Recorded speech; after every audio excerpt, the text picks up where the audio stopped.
Boa tarde, bem-vindos e bem-vindas a mais um seminário Almoço SIX. Essa é uma das atividades rotineiras que é desenvolvida pelo SIX Nova Polo da Universidade do Minho.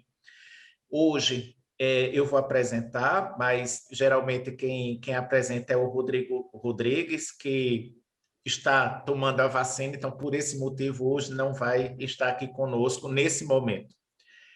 Nossa convidada de hoje é a socióloga Rafaela Ribeiro, que está na fase final do mestrado de Sociologia no Instituto de Ciências Sociais da Universidade do Minho e integra o grupo de estudos interdisciplinares em Ciências Sociais, também da Universidade do Minho, do SIX Novo Minho. E nossa convidada vai nos falar um pouco sobre o trabalho desenvolvido sob a orientação acadêmica da professora Rita Ribeiro, cujo título da apresentação é Aperta que o Brasileiro Paga, Imigração e Mercado de Arrendamento em Braga. Portanto, Rafaela, nosso agradecimento pelo aceite ao nosso convite e temos certeza que será um excelente momento de partilha. Você tem o tempo habitual, rotineiro, que expomos as ideias e depois abrimos para uma discussão, um debate. Portanto, sem mais delongas, o espaço é todo seu. Obrigada. Vou partilhar aqui a tela. Ok. Conseguem ver? Sim? Pronto, então, boa tarde. Quero agradecer já a oportunidade para apresentar este pequeno estudo exploratório intitulado Aperta que o Brasileiro Paga, Imigração e Mercado de Arrendamento em Braga. Esta é parte integrante de uma pesquisa mais abrangente, que é a minha tese de mestrado, do qual a coautora, a professora Rita Ribeiro, é minha orientadora, em parceria com o professor Fernando Bessa Ribeiro. Então, dando início à apresentação, tanto as questões habitacionais quanto as questões migratórias são as temáticas muito em voga na atualidade, quer em Portugal, mas também no mundo em geral, encontrando-se cada vez mais presentes na agenda política e também no centro de infinitos debates. Num mundo globalizado e de comunicações e trocas facilitadas, os fluxos populacionais ganharam crescente diversidade e também crescente expressão. E é certo que estes fluxos nos confrontam com múltiplos desafios, mas também com múltiplas oportunidades.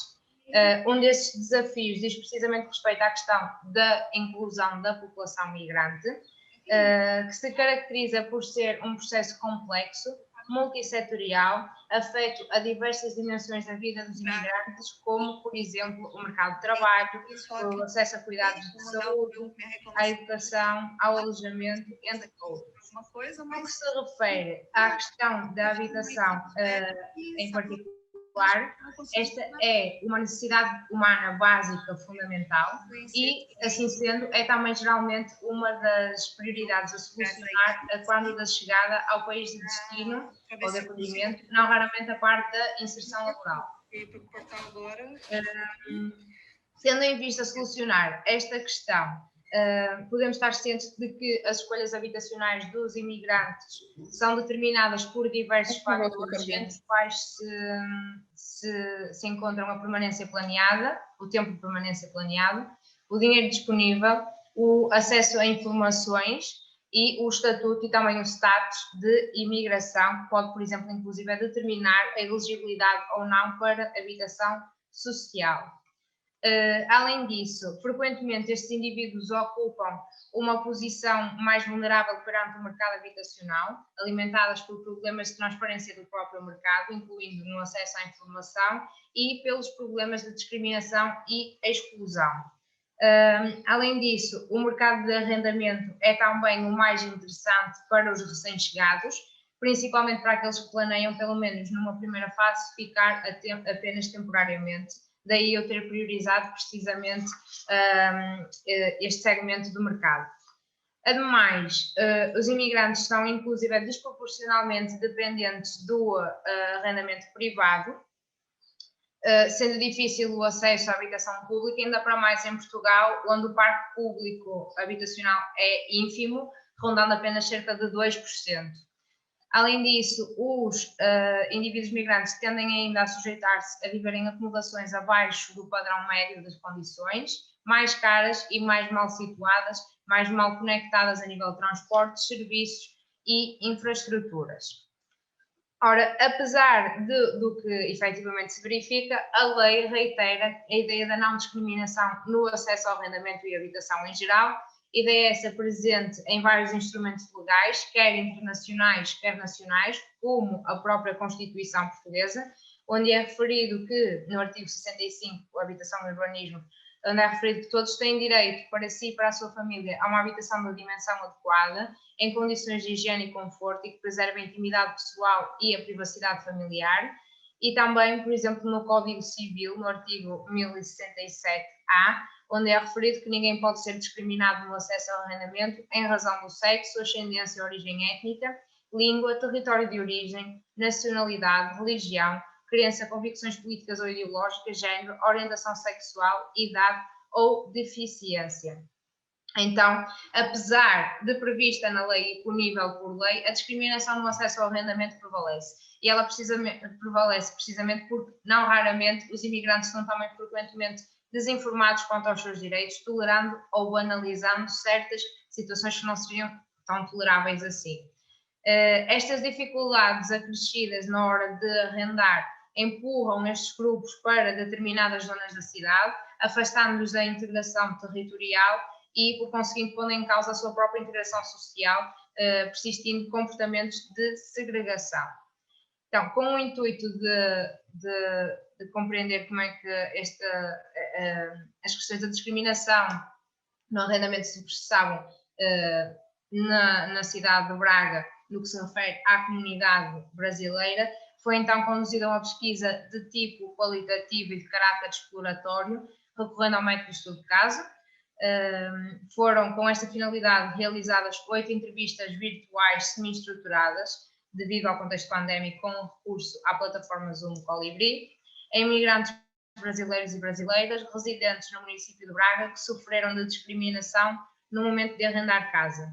É importante referir que não é possível a generalização, não é? Nem todos os imigrantes passaram por situações semelhantes às que serão relatadas adiante. Foram privilegiados os indivíduos de nacionalidade brasileira, pois eles são o grupo de imigrantes mais representativo a habitar na cidade de Braga, contando com cerca de 6 mil indivíduos, de acordo com os dados do Serviço de Estrangeiros e Fronteiras. A técnica de amostragem foi a técnica de bola de neve, pois eu conhecia determinados brasileiros e imigrantes que conheciam outras pessoas que tinham passado por situações de interesse para a investigação e que já haviam comentado comigo. As entrevistas foram gravadas com recurso aos instrumentos disponibilizados pela plataforma Zoom e foram posteriormente transcritas e analisadas recorrendo à análise de conteúdo categorial. A preferência geográfica dada neste estudo à cidade de Braga deve-se ao facto de este ser um território marcado por uma forte pressão demográfica, sensivelmente desde 2016 para cá, e económica também, que, não obstante, se relaciona com a atual situação de Braga, marcada pela rarefação da oferta habitacional, nomeadamente no segmento de arrendamento, e com concomitante aumento dos custos com habitação.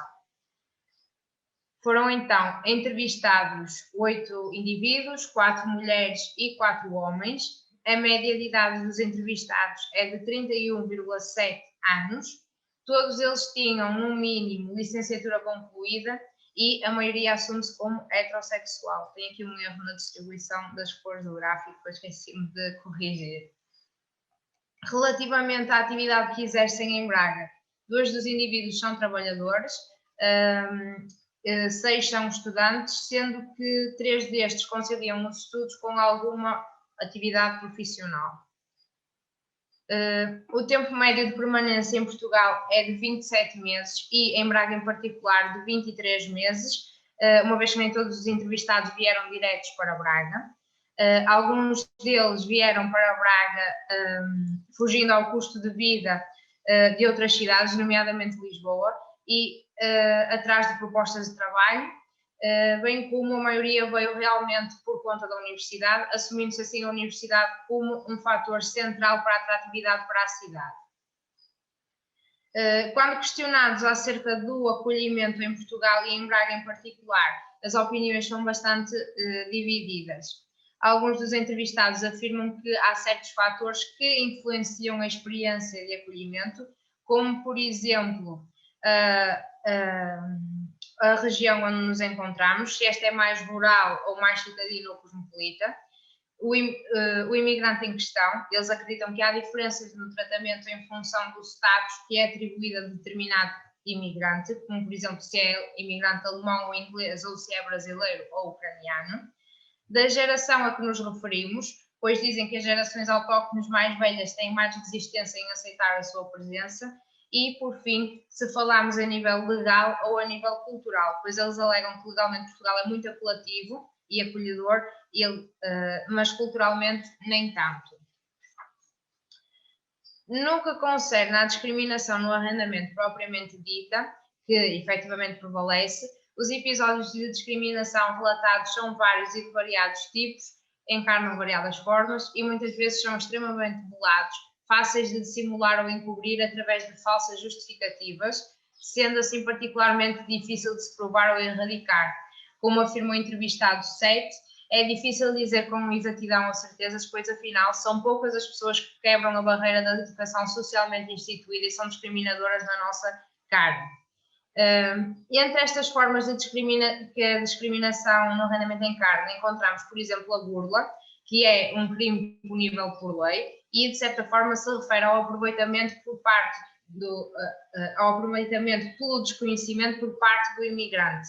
O que aconteceu com um dos entrevistados, o entrevistado, que é o caso do entrevistado 2, que afirma que foi burlado por um indivíduo bem apresentado, que supostamente cumpria com todas as formalidades, mas no dia de receber a chave do apartamento, o indivíduo desapareceu e ele, juntamente com outras 3 famílias que apareceram, entretanto, para receber a chave do mesmo apartamento, ficaram de mãos a abanar, sem casa e sem 1.100 euros cada uma.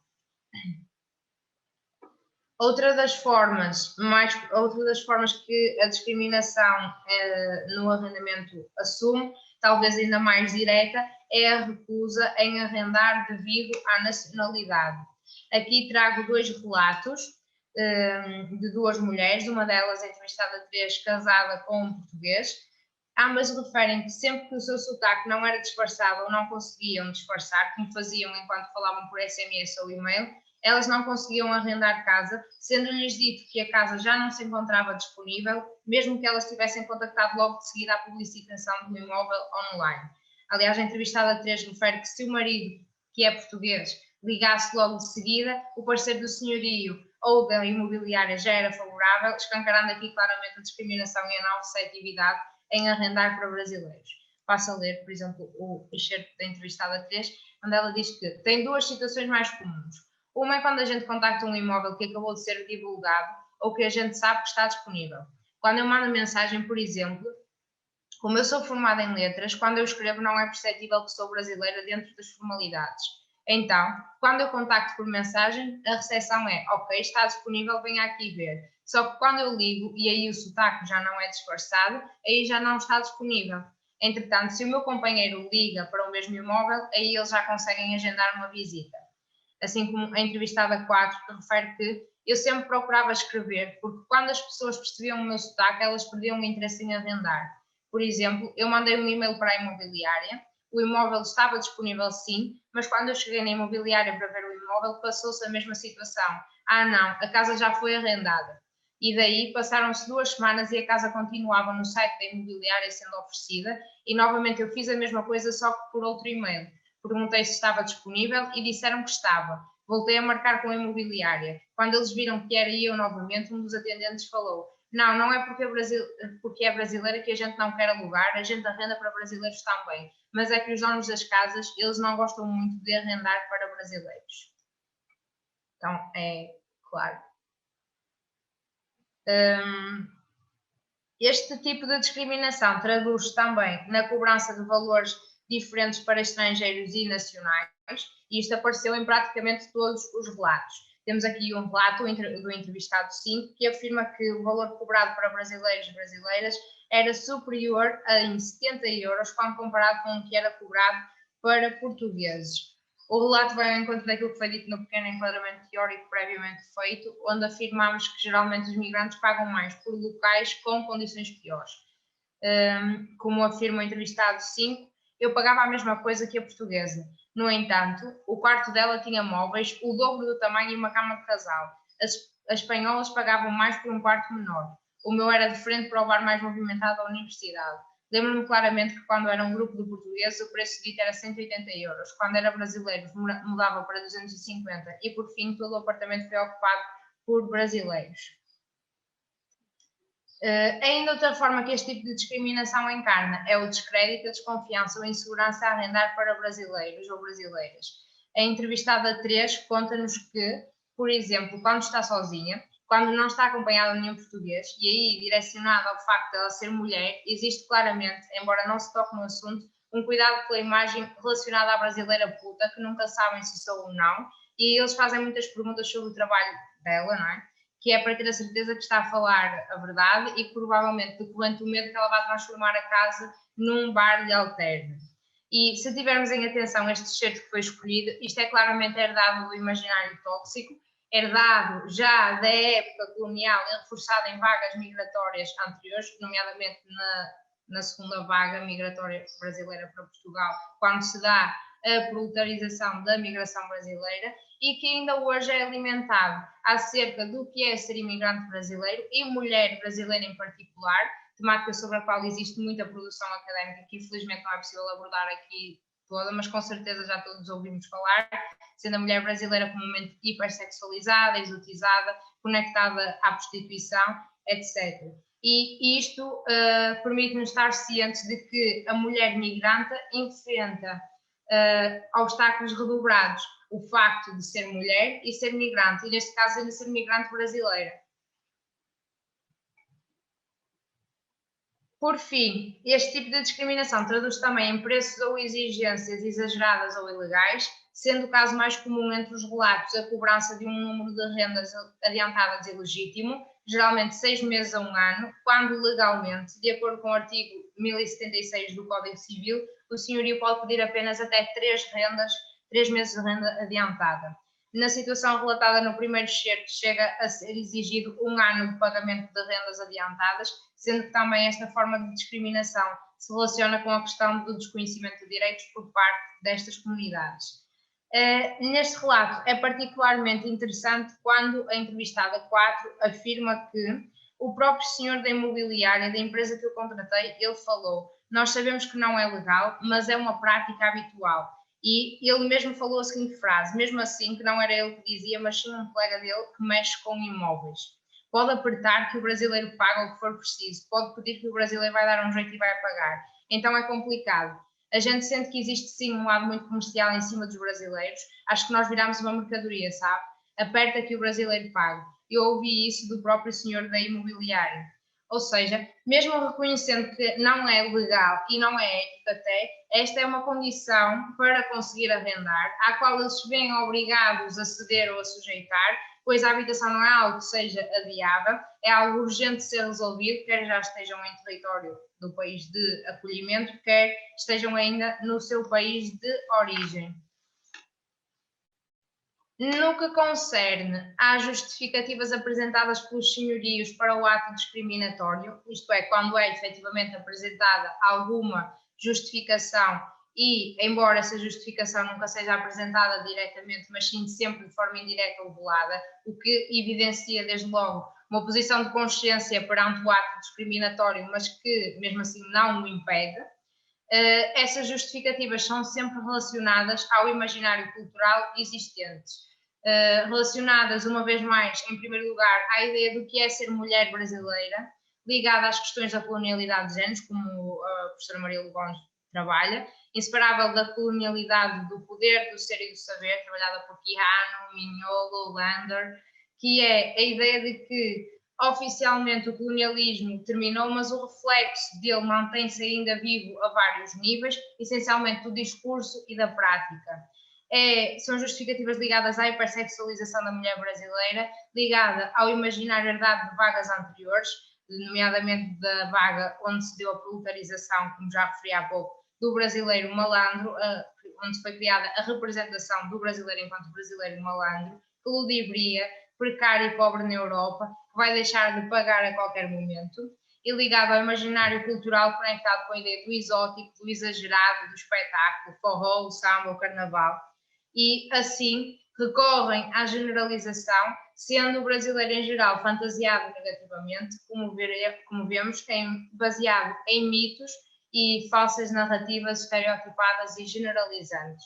Por exemplo, aqui a entrevistada 3 refere que essas justificativas era que existe o imaginário do brasileiro que vem ou ilegalmente ou que trabalha em empregos muito precários. É engraçado que essas duas imagens tão antagónicas coexistam, não é? O brasileiro que compra tudo e o brasileiro paupérrimo na Europa. Nestes casos existe uma abordagem de dificultar o acesso ao arrendamento porque acham que a pessoa não é capaz de pagar.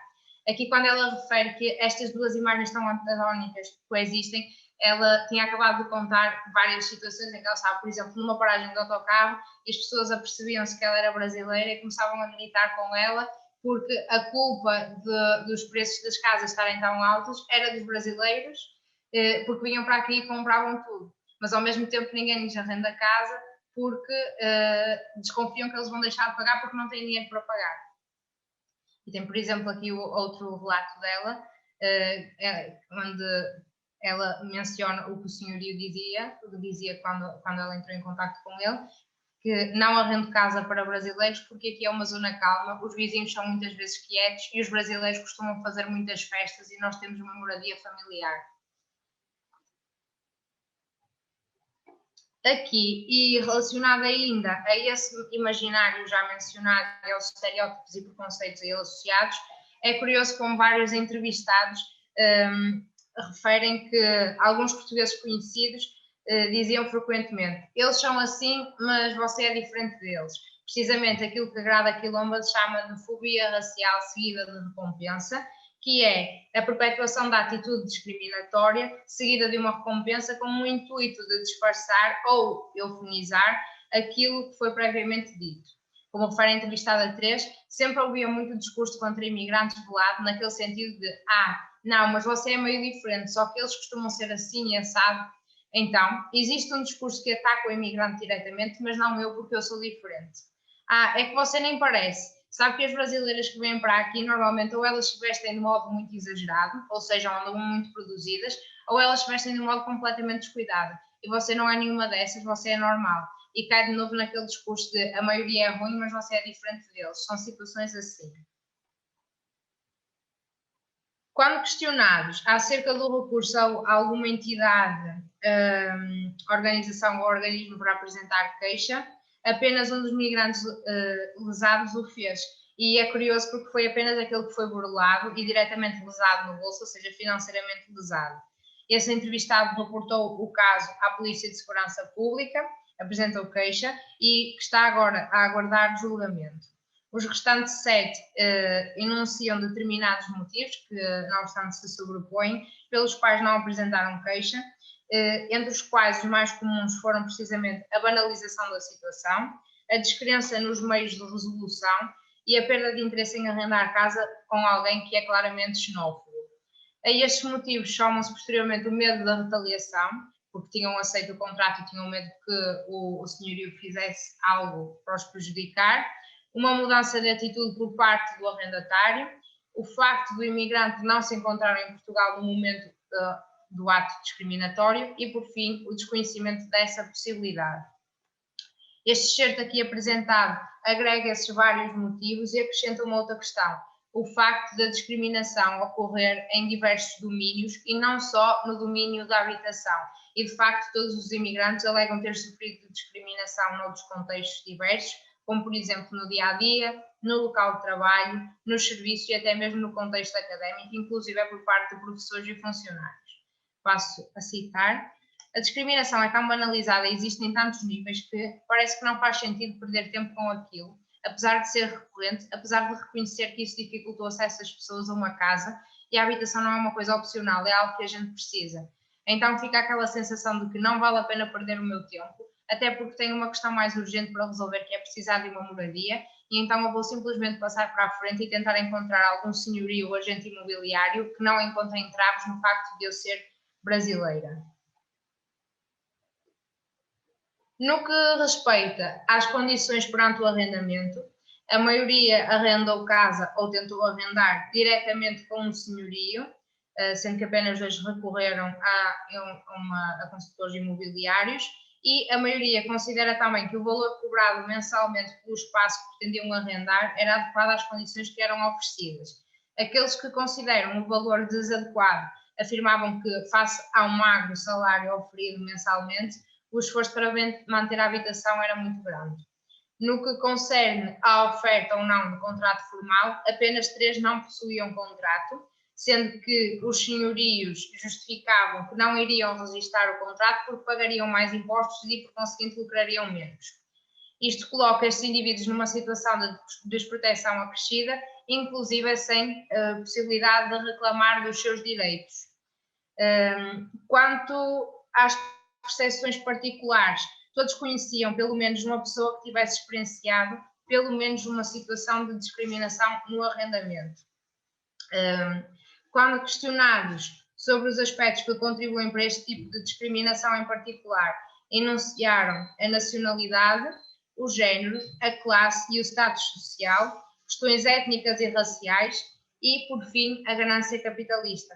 Isto permite-nos compreender a importância de a nossa análise assumir um caráter interseccional, partindo de uma confluência de fatores e uma interseção de fatores.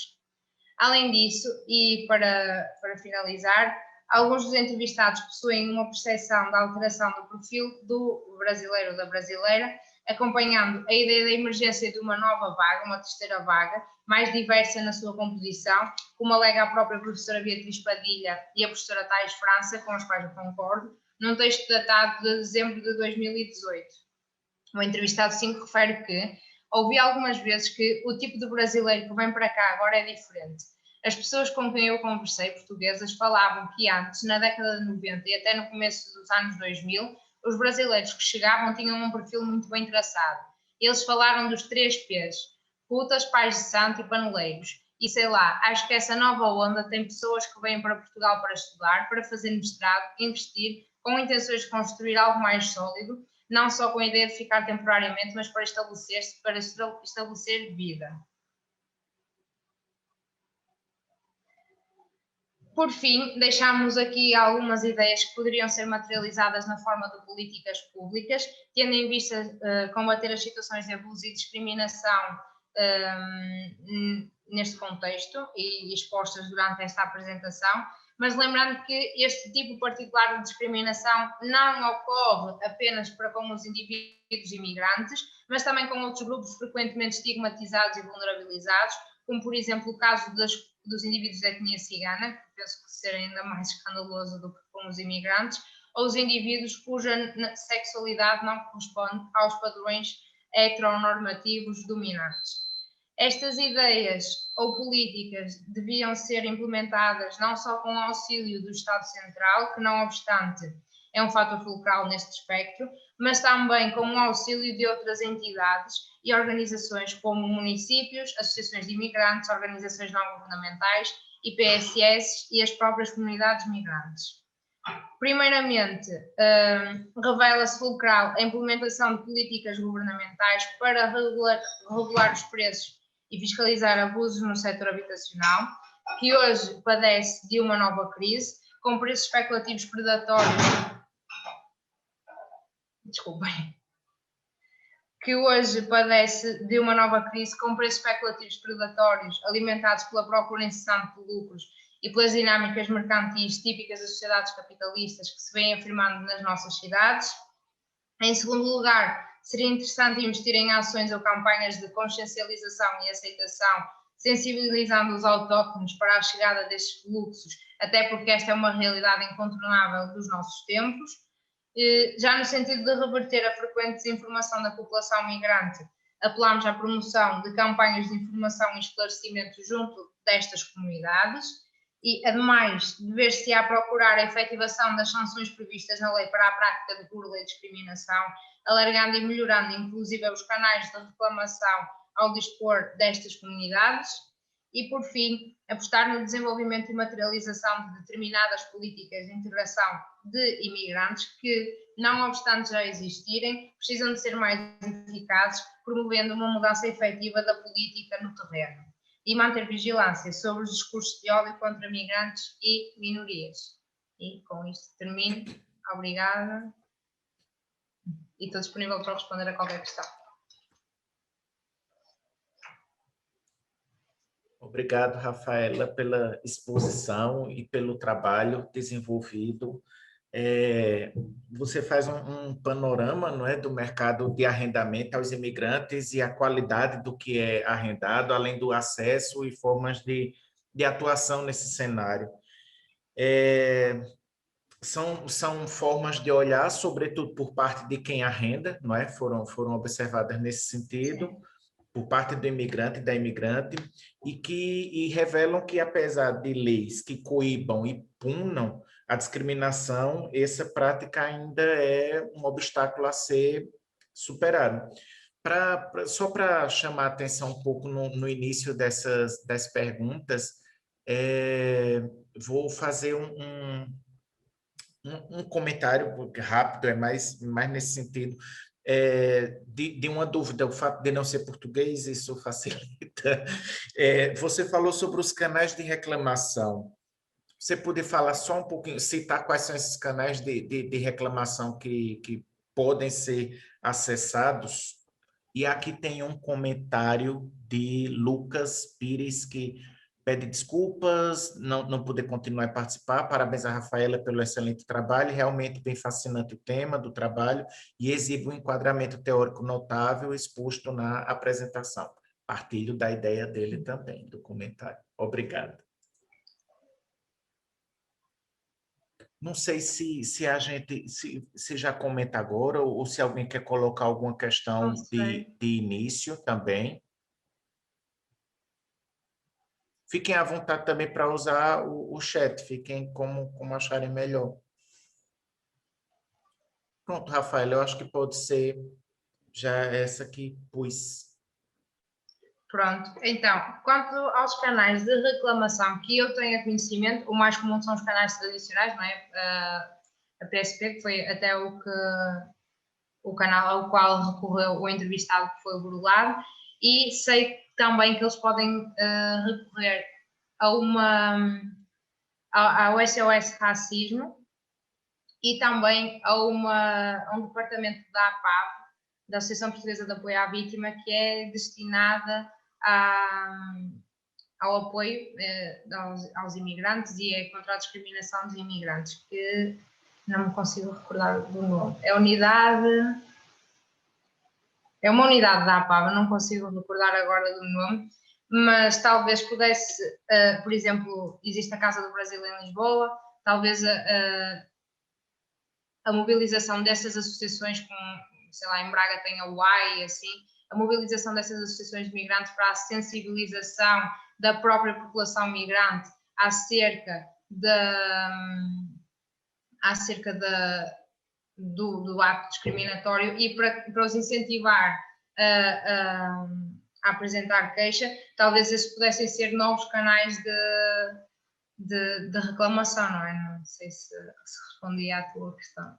Respondeu. Eu fiquei com uma questão pensando durante a própria apresentação. Você falou em que algumas pessoas mencionaram alguma fobia a uma possível retaliação, caso de denúncia nesse sentido. Só que aí, ao mesmo tempo, por exemplo, se por acaso essa pessoa fosse retaliada, e se por acaso essa pessoa que está sendo retaliada arrende um espaço que esteja negligenciando impostos ao governo, né? Essa pessoa que está arrendando tem consciência que está negligenciando aquilo, está cometendo um crime por outro lado. Então, é latente, não é? Essa visão, e o caso da qualidade do que se arrenda também, não é? Talvez fosse um elemento óbvio. Provavelmente você já deve estar vendo isso para o trabalho maior que você mencionou no início da apresentação, do que se coloca. E um aspecto que, óbvio, não é o foco do seu trabalho, mas que eu acho que merece destaque em algum espaço de discussão posterior, é o próprio investimento por parte da universidade, como foi dito, é um elemento de grande atratividade e que, em regra geral, não investe tanto para a capacidade de recepção que tem de estrangeiros. Sim, tens razão. Alguém, algum comentário? Ah, tem aqui.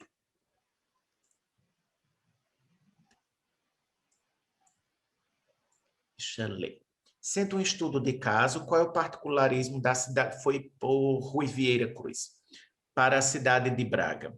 Em que é que Braga é diferente das cidades como Porto ou Aveiro, Coimbra? E a segunda questão, por que o recurso único a entrevistas semi-estruturadas e não a inclusão de técnicas complementares? E não teria sido vantajoso entrevistar outros grupos, exemplo, portugueses ou Palop, etc., de forma a criar um grupo de controle? Então, o particularismo da cidade de Braga, isso deve-se por causa da minha tese. A minha tese é sobre o impacto da imigração brasileira no mercado imobiliário de Braga. E isto foi apenas um estudo exploratório que eu comecei a pesquisar e começaram a aparecer algumas. Conhecia várias pessoas que me comentavam: eu fui burlado, eu não conseguia arrendar a casa porque eles queriam mais dinheiro para mim que os portugueses. E então eu achei isso interessante e não é o foco da minha tese, mas achei interessante explorar esta parte. E então eu apenas escolhi Braga porque realmente Braga é o foco da minha tese e então foi esse o território que eu privilegiei. Contudo, durante 2 entrevistas pelo menos, os entrevistados falaram-me que este tipo de discriminação já se passou com eles noutros pontos do país, nomeadamente em Coimbra, embora eu não tenha privilegiado essa parte da entrevista, precisamente porque estava a dar enfoque em Braga, mas já se passou noutras partes do país e não acredito que seja muito diferente de Braga, o que se passa no Porto, ou em Lisboa, ou em Coimbra ou Aveiro. E recorri unicamente a entrevistas semi-estruturadas porque isto foi ainda na fase inicial da minha tese e então ainda não avancei propriamente muito com a parte da recolha de dados e também privilegiei o grupo migrante, os migrantes brasileiros por causa da tese, porque é o enfoque, são o meu objeto empírico, basicamente, e foi basicamente por isso, mas tenho a certeza que seria muito interessante entrevistar os próprios senhorios, que seria interessante entrevistar outros grupos, como eu mencionei, a etnia cigana, os Palop, que também sofrem de vários tipos de discriminação, inclusive a discriminação no arrendamento, que há trabalhos em Portugal também sobre isso que eu encontrei, do professor Jorge Malheiros, e é isso, basicamente. Ótimo. Obrigada. E ele ainda parabeniza a apresentação, não ter visto essa parte. Mais algum comentário? Alguma pergunta? Então, eu vou agradecer mais uma vez a participação de Rafaela, parabenizar mais uma vez pela apresentação e pelo trabalho que essa parte está concluída, mas também desenvolvimento, desejar que seja de grande sucesso o que vem sendo trabalhado e pedir para as pessoas ficarem com atenção às redes sociais, que tem sempre eventos do SICS, e é um prazer tê-los e tê-las conosco nesse espaço. Então, para todos e todas, muito obrigado. Obrigada, Rafaela, em especial. Obrigada. E nos vemos na próxima.